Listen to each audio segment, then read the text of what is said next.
HP news. नमस्कार, आपका स्वागत है। मैं रेशमा। एचपीएम न्यूज में हम देखेंगे दुर्ग जिले समेत देश विदेश की कुछ प्रमुख खबरें। आइए शुरू करते हैं पहले दुर्ग जिले की खबरों से। भिलाई सेक्टर 6 के साईं मंदिर में सुबह करीब 5 बजे जब मंदिर के पंडित आरती के लिए पहुंचे तो मंदिर के सभी तारे टूटे हुए थे। घटना की सूचना तुरंत मंदिर ट्रस्ट को दी गई, जिसके बाद भिलाई कोतवाली पुलिस मौके पर पहुंची। पुलिस ने मंदिर परिसर और आसपास के इलाकों में जांच शुरू कर दी है। मंदिर में लगे सीसीटीवी कैमरे की फुटेज खंगाली जा रही है और आसपास की बस्तियों में पूछताछ जारी है। हालांकि अभी तक स्पष्ट नहीं हो पाया कि चोर क्या सामान ले गए हैं।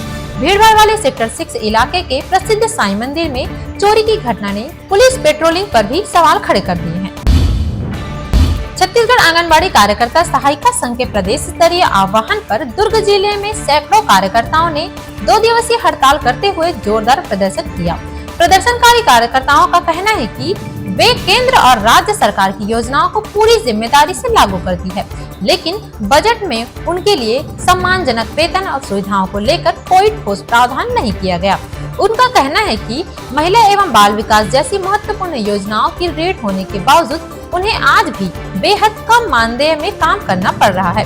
फिलहाल 2 दिवसीय हड़ताल से आंगनबाड़ी केंद्रों का कामकाज प्रभावित हुआ है। अब देखना होगा कि सरकार इस आंदोलन पर क्या रुख अपनाती है। भिलाई में आयोजित 14वीं अखिल भारतीय पुलिस तीरंदाजी प्रतियोगिता 2025-26 के तीसरे दिन आईटीबीपी ने शानदार प्रदर्शन करते हुए 18 पदक जीतकर पहला स्थान हासिल किया। कुल 56 पदकों का वितरण हुआ। उत्तर प्रदेश पुलिस और सीआरपीएफ ने भी दमदार प्रदर्शन किया। रिकर्व कंपाउंड और इंडियन राउंड स्पर्धाओं के फाइनल मुकाबले में देश भर की पुलिस और अर्धसैनिक बलों की खिलाड़ियों ने सटीक निशानेबाजी का अद्भुत प्रदर्शन किया। चौथे दिन टीम और मिक्स्ड टीम इवेंट्स में कड़ी टक्कर देखने को मिलेगी। पुलिस कंट्रोल रूम को सूचना मिली कि भिलाई 3 क्षेत्र में रायपुर की ओर जा रही बारूद से लदी ट्रक अनियंत्रित होकर ट्रांसफार्मर से टकरा गई। टक्कर इतनी जोरदार थी कि ट्रक सर्विस रोड में उतर गया और उसके केबिन में आग लग गई। स्थिति की गंभीरता को देखते हुए अग्निशमन कार्यालय से तत्काल 2 दमकल वाहन रवाना किए गए।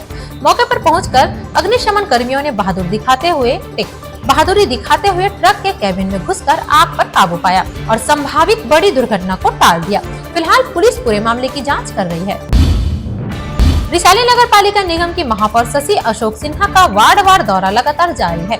हर सुबह अलग अलग वार्ड में पहुंचकर वे स्थानीय नागरिकों से सीधे संवाद कर रही है। इस दौरान MIC मेंबर, पार्षद, पूर्व पार्षद और कांग्रेस के वरिष्ठ साथी भी मौजूद रहे। नगर निगम के अधिकारी और इंजीनियर मौके पर पहुंचकर समस्याओं से अवगत हुए और तत्काल समाधान की प्रक्रिया शुरू की गई। बड़ौदा श्रमिक क्षेत्र में आम जनता ने महापौर से मुलाकात कर अपनी समस्याएं रखी। महापौर ने अधिकारियों को तुरंत निराकरण के निर्देश दिए। लगातार हो रहे इस जनसंपर्क और समाधान अभियान को शहर में एक सराहनीय कदम माना जा रहा है।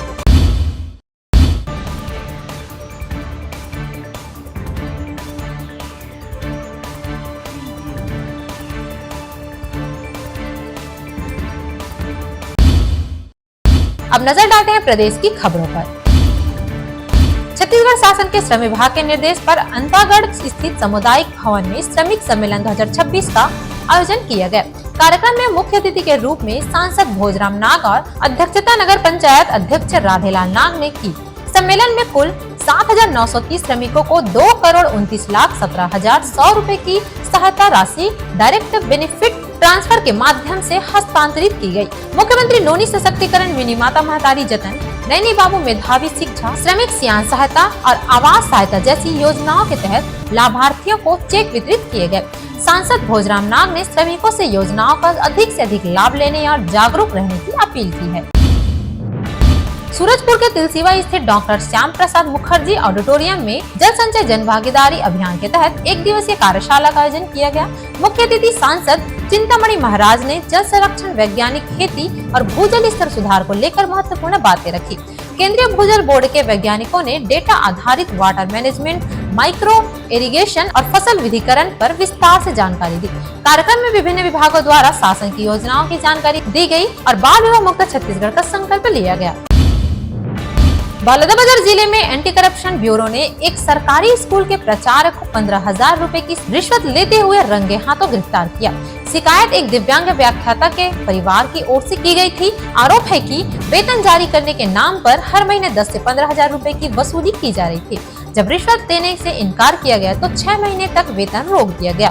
प्रारंभिक जांच के बाद टैंप बिछाया गया और भाटापारा रेलवे स्टेशन के पास आरोपी को रिश्वत लेते हुए पकड़ लिया। मामले में भ्रष्टाचार निवारण अधिनियम के तहत केस दर्ज कर आगे की जांच जारी है।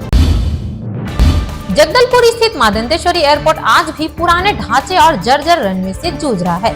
आजादी के बाद से अब तक रनवे की पूरी रिकारपेंटिंग एक बार भी नहीं हो पाई। नतीजा बड़े कमर्शियल विमान यहां उतर ही नहीं सकते। रनवे रिकारपेंटिंग के लिए 25 करोड़ रुपए की जरूरत बताई गई थी। पहले 11 करोड़ जारी हुए, अब 14 करोड़ और मिल चुके हैं, यानी राशि पूरी।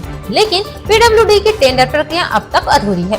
स्थानीय लोगों का कहना है कि अगर रनवे की समस्या दूर हो जाए तो बस्तर में पर्यटन और व्यापार दोनों को नई उड़ान मिल सकती है। जिला प्रशासन का दावा है कि अब देरी नहीं होगी, टेंडर प्रक्रिया जल्द पूरी होगी और काम शुरू किया जाएगा। रायपुर में सूखे नशे के खिलाफ चलाए जा रहे विशेष अभियान के तहत पुलिस ने कालीबाड़ी क्षेत्र में एक हाईटेक हाइडआउट पर दबिश दी। छापे में नेटवर्क के सरगना मुकेश बनिया और उनके भाई संजू को गिरफ्तार किया गया। दोनों के कब्जे से 6 किलो 119 ग्राम गांजा, 2400 नग अल्प्राजोनम की गोलियां, 1 देसी कट्टा और 3 जिंदा कारतूस बरामद किए गए। मुख्य आरोपी मुकेश बनिया पर 31 से अधिक आपराधिक मामले दर्ज हैं, जबकि उसके भाई पर 15 से ज्यादा गंभीर प्रकरण दर्ज है। पुलिस ने एनडीपीएस एक्ट और आर्म्स एक्ट के तहत मामला दर्ज कर आगे की जांच शुरू कर दी है। सप्लाई चेन और अन्य नेटवर्क के सदस्यों की तलाश जारी है।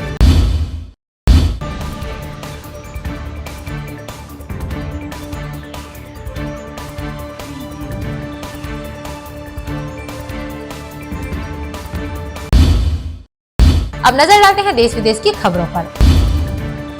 प्रधानमंत्री नरेंद्र मोदी को इजराइल सांसद नेसेट में मिला सर्वोच्च सम्मान speaker of the Knesset medal. Knesset speaker अमीर ओहान ने संसद में संबोधन के बाद उन्हें यह सम्मान दिया। पीएम मोदी ने आतंकवाद पर सख्त रुख दोहराया, हमास के हमलों की निंदा की और कहा कि भारत इजराइल के साथ खड़ा है। उन्होंने यूएनएससी समर्थित गाजा शांति पहल का समर्थन करते हुए क्षेत्र में स्थायी शांति की वकालत की। पीएम मोदी ने युवाओं को भारत आने का न्योता दिया और दोनों देशों के बीच फ्री ट्रेड एग्रीमेंट पर चल रही बातचीत का भी जिक्र किया। गौरतलब है कि इससे पहले 2018 में पीएम मोदी को फिलिस्तीन का सर्वोच्च सम्मान grand collar of the state of फिलिस्तीन भी मिल चुका है। राजधानी दिल्ली की मुख्यमंत्री रेखा गुप्ता ने इंटरनेशनल फिल्म फेस्टिवल दिल्ली 2026 का औपचारिक ऐलान करते हुए इसे दिल्ली की रचनात्मक शक्ति और सांस्कृतिक विरासत का उत्सव बताया। 25 से 31 मार्च 2026 तक चलने वाला यह city wide film festival Bharat मंडप सहित नई दिल्ली के प्रतिष्ठित स्थलों पर आयोजित होगा। फेस्टिवल में 125 से अधिक भारतीय और अंतर्राष्ट्रीय फिल्मों की स्क्रीनिंग होगी। पर्यटन मंत्री कपिल मिश्रा ने कहा कि प्रधानमंत्री नरेंद्र मोदी के नेतृत्व में दिल्ली अब क्रिएटिव कैपिटल के रूप में उभर रही है। IFFD 2026 न केवल सिनेमा का उत्सव होगा बल्कि रोजगार, प्रतिभा विकास, ऑरेंज इकोनॉमी को नई गति देने वाला प्लेटफॉर्म भी बनेगा। दिल्ली में आयोजित AI इम्पैक्ट समिट में शर्टलेस प्रोटेस्ट के मामले में कार्रवाई करते हुए दिल्ली पुलिस की स्पेशल टीम हिमाचल प्रदेश पहुंची। टीम ने इंडियन यूथ कांग्रेस के 3 कार्यकर्ताओं सौरभ, अरबाज और सिद्धार्थ को शिमला से गिरफ्तार किया, लेकिन बिना पूर्व सूचना की गई इस कार्रवाई से हिमाचल प्रदेश पुलिस नाराज हो गई। जब दिल्ली पुलिस आरोपियों को लेकर राष्ट्रीय राजधानी लौट रही थी, तब चंडीगढ़ कालका शिमला हाईवे पर शिमला पुलिस ने 3 बार रास्ता रोका। करीब 20 लोगों को हिरासत में लिया गया और दिल्ली पुलिस की गाड़ी को सीज करने की चेतावनी दी गई। आखिरकार सभी औपचारिकताएं पूरी होने के बाद दिल्ली पुलिस तीनों आरोपियों को ट्रांजिट रिमांड पर दिल्ली लेकर रवाना हुई। प्रधानमंत्री नरेंद्र मोदी यरूशलेम स्थित होलोकॉस्ट मेमोरियल याद वॉसेम पहुंचे।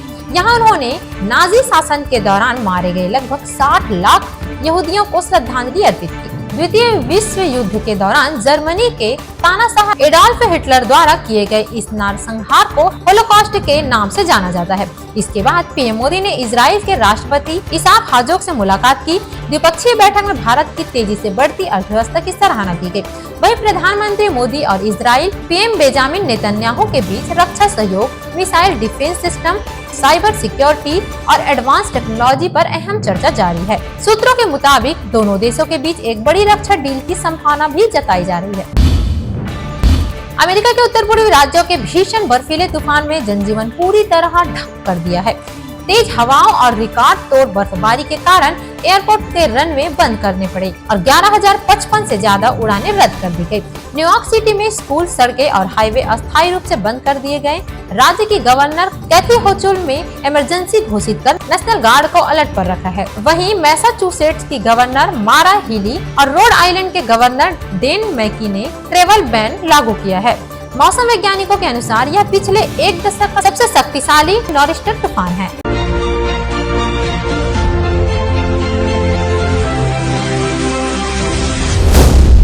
LP News. This program is sponsored by SR Hospital and Research Center.